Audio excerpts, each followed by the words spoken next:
Hello and welcome back to my series. Today we are going to be doing something a little bit different. We're going to be doing a French tip. We are going to be using reflective glitters.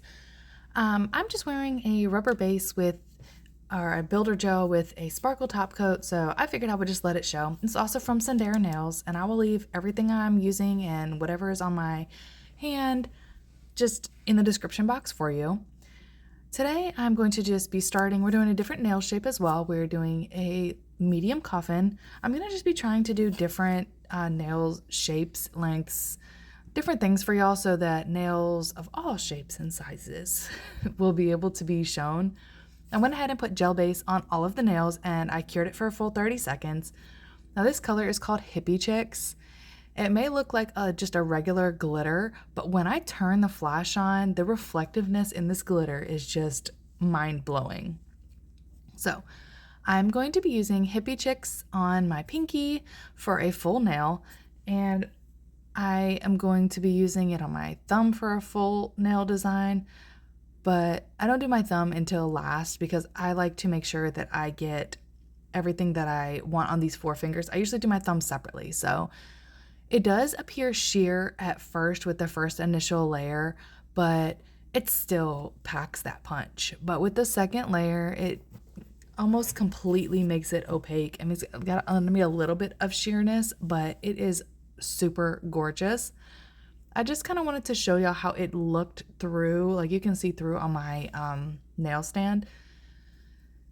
Or on my hand rest, how sheer it is, but I think it's still really, really beautiful. This color is called Heart On. It is so pretty. Like I was telling you before in my last video, red nails is just a whole vibe for me. I love red nails.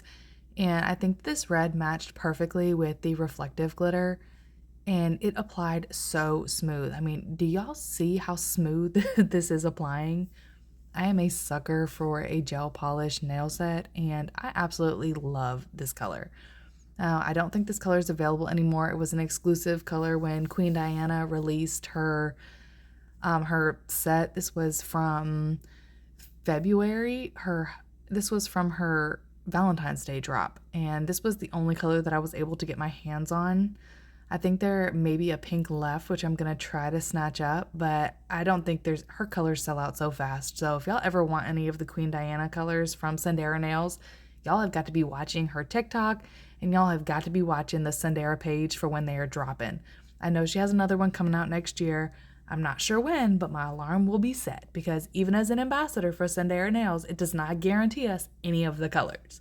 So this is another exclusive Queen Diana color called Take It Off, and this is like a gorgeous neutral color. I love using this color for whenever I want to have like a negative space mani or do like a nude color because it just is so beautiful. She released a nude collection that had a few nude-ish colors in there. I think it was 4 or 5 of them, and I got 3 of them because this one is like more of like your true nude. One is like a purple undertones, one is pink undertones, one's peach undertones.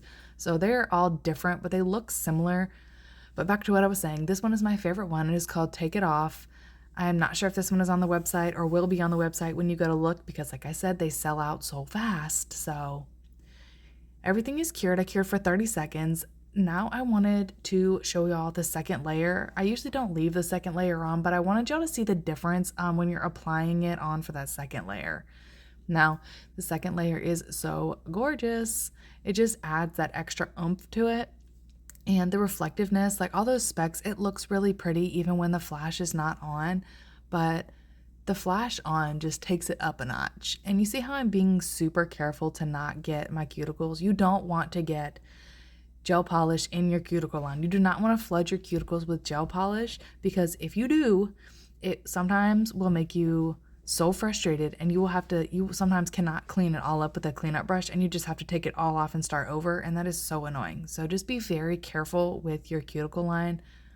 I sped this up probably 2 times, like at times 2, because it just takes so much patience to do this. Now I wanted to show y'all real quick before I continue on what the difference in 2 colors and 1 color is for that color. You see, it just adds that opaqueness and that extra pop. It makes it just a little bit darker for that red. So that's why another reason I like to do 2 layers is because it gives that extra pop. But if you don't have to do 2 layers, don't do 2 layers. Now, the only reason I do 2 layers on the middle finger with that nude is because I know y'all see that spot on the middle finger. Something cured in my base coat, and I didn't want to file the gel polish, so I just thought that another layer might just knock out that bump that healed in there, that cured in there. I say healed. So I just put another layer on just to see if it would knock it out, and it did, so I wasn't too worried. Sometimes stuff will, like a piece of fuzz, I'll put my hand in the lamp and somehow a piece of fuzz like magically found its way onto my gel polish and cured itself on it. So ridiculous. But the second layer seemed to knock out that bump that I had going on and made it work out great. So also, as y'all see me doing, make sure you are wiping your sidewalls with something. I use an orange wood stick dipped in a little bit of alcohol just to make sure that my sidewalls are clean, because you don't want to cure any gel on your skin. You want to try to never even get gel on your skin. But I mean, like you're seeing with me, sometimes it just happens, even with just like a basic application. So just make sure you're cleaning it before you're curing it. And then once you're happy with everything cleaned off your sidewalls and your skin, go ahead and cure it in your lamp. Now, I went ahead and cured it fully so that everything would be ready to go. And now I decided that I wanted to do a glitter ombre French tip on the middle finger, and I wanted to put a snowflake on it. So I know y'all saw the thumbnail already, so y'all already know what I'm about to do, but I wanted to show y'all the technique. I have been watching so many different people do ombres because a gel ombre, for some reason, I have not been able to master that. But when I was doing this technique, I was just going to do a regular, just crisp French tip, but then I was like, you know what? I'm going to show them how to ombre it, and I'm going to try it. I didn't even practice before I did this video, but I've been watching a lot of videos and I figured I would try it. So I am using the ombre brush from Sundara Nails from their brush set, and right now I'm lightly tapping the nail and just dragging a little bit. So like pressure, I've heard, is the key to this, and a dry brush. Now, my brush was a little bit full of polish, so I went and I cleaned it off on a lint-free wipe, and then I came back in and just kind of pulled the gel polish down. Now, I don't want to do a full nail ombre because I don't want the gel polish all the way down. So I just did going back and forth on the nail, and I just did gentle swipes. And this is the first layer, so it's not going to look perfect. And I just kind of moved my finger around how I needed it, just kind of tapped the ombre brush on the nail. And like I was saying, I'm wiping my nail brush off because a dry brush is key to make the ombre work better. So I figured I would go ahead and check it out, and then it's the first layer, so I went ahead and cured that. I knew it wasn't going to be perfect. I knew I was going to do a second layer. So here is the second layer. Here's the one where we're going to try to do it just a little bit better. We're going to try to perfect this layer because you really don't want to do a whole ton of layers, especially on just one side of the nail, because then it can start to look weird. So I'm just using gentle pressure, gentle motions, just doing like a tapping, and then I drag it down the nail just a little bit to make that line not so harsh. But I also wasn't too concerned about a super harsh line because I'm going to be putting a snowflake there. But I did want the ombre to look decent, I guess you could say. I mean, it's not perfect because I'm obviously still learning, but I think it turned out pretty good in the end. Y'all will have to let me know what you think.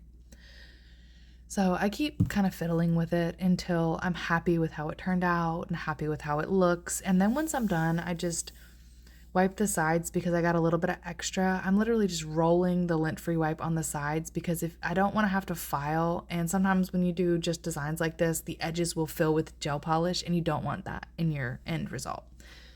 So now I went ahead and did a matte nail because I find it to be easier to draw on a nail with a matte finish. So I'm going to go ahead and top coat my other nails, and I'm going to show y'all what I'm going to do on the red nails because I do add a little bit of pizzazz on them. The pinky with that glitter needed nothing extra because it's going to like shine and do everything on its own, and I didn't want to cover it this time, but I will be using it again and I will be doing something fun with it. So stay tuned. But for these red nails, I feel like they needed just a little something, you know? They were just really, really just kind of plain. Sometimes I like plain nails, but sometimes I don't. And this was an I don't want a plain nail moment. So I'm just putting a top coat on, and I'm going to be using these little rhinestones that you see by my hand on the side up there. Since they're so little, I don't use a rhinestone glue to attach them. I don't feel like I need one because I never lose any of them. But what I'm going to do is I'm just going to take my rhinestone picker and I'm going to pick like almost the smaller size, like on the smaller side. And I'm going to put one big one in the center and then two of the next smaller size on the either side of them, I think. Do I do that or do I just leave one? I think I just leave one. Yeah, I just leave one. Yeah, I was going to do that, but then I thought it would be too much. So I went ahead and I cured those. And now I'm going to use my nail art palette and I'm going to show y'all how I do a snowflake. Now I'm going to take fluffy clouds. I like to use a white polish because clear is just too hard for me to see, honestly. And if you want your powder to pop, you want to use the color that you want your color powder to be, especially if you're going to be using clear. So I just take a dotting tool and I just draw out my snowflake. This is the most basic way I have seen to draw a snowflake. And when I dip it in, I'm putting that dot. You see me putting a dot outside of the polish, and that's just because I don't want the dots to be as big as the center dot. So I just make sure that I dot that first dot off so it's smaller, like all the other ones. And then for the 4 dots I just did, I flipped it over and used the other side. Now I'm going to take a brush. I think this is a 9mm brush, and I just pull the dots through. That easy to make a snowflake. I'll let y'all just watch for a second. But this is like my favorite way to do a snowflake. I just found that it's just the easiest for me to just make the dots and just pull the lines through. Now the lines don't have to be perfect. I know it's hard to see because my camera was being weird on focusing, but I still get nervous when I do these. After you've got your stuff where you like it, I just had a cupcake liner sitting right there, just happened to be beside me holding something, so I dumped it out because I forgot to get out my dip cup. And I just pour the color over it. Now, as you see, this white has a shimmer in it, and I could have left the nail matte, and I could have just let it be just like that. You know, a matte nail with a finish. I mean, ultimately, I should have just made the nail shiny and done it, and then just left it completely fine, but I didn't do it with top coat, so I just wanted to encapsulate it. Then I went and fully cured the nail after all of the gel polish had soaked up the dip powder, and now I am going to do a gel base coat on top of that nail, and then I'm going to do a top coat. So how easy was that snowflake to make? So easy, right? And now, if you don't like the sugared look, this is what you can do afterwards. You still get the color, you still get the shape, you still get the shimmer that you wanted in the snowflake, but now it doesn't have that sweater texture and you can still see the shine. I love doing these kinds of snowflakes. I do plan on showing y'all 5 different ways to do snowflakes, which is coming up in a video at the beginning of December, which is 5 different ways to do a snowflake. And if I can think of any more ways to do a snowflake, not necessarily the design, but a way to do it, I will show y'all.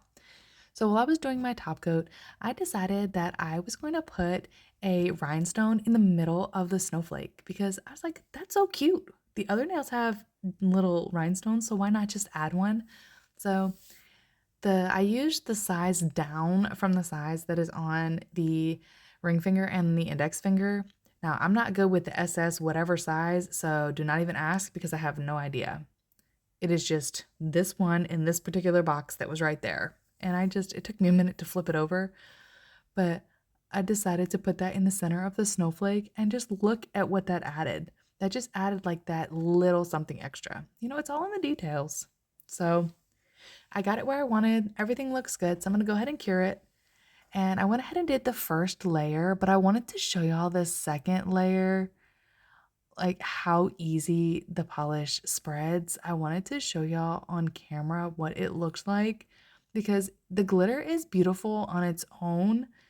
Like, you don't need to have the reflectiveness. Like, it's still beautiful without it. As you can see, it's shimmering in the background. That's why I left it. Even though it's out of focus, you can still see it shimmering. But y'all, when I turn the flash on and the light on my camera, like y'all aren't even gonna know what to do. Look at that. It almost changes the complete color of the nail. Like, and look at it in the bottle. Like, look. Y'all know how plain it looked in the beginning, but that is what it looks like when you're in the sun or you flash or anything. That is so gorgeous. Now I'm gonna go ahead and cure my nails and then I will show y'all the end result. Like, I left the flash on so that y'all could see what it looks like, and just look at how pretty that is. It's so simple. Like, look at how simple that was to do. Just a little something extra just to add that little bit. Now, it wasn't a lot, just a little something. You don't have to go all out like some people do. You don't have to, and it's also not really hard to just do a little bit of something. Here is the cuticle oil that came in the with the Halloween bundles of dip powder from Sundara Nails. So the dip powder was, or the cuticle oil was exclusive for that. So I'm sorry you cannot buy it anywhere. But I wanted to show y'all oiled up a little bit what it looked like.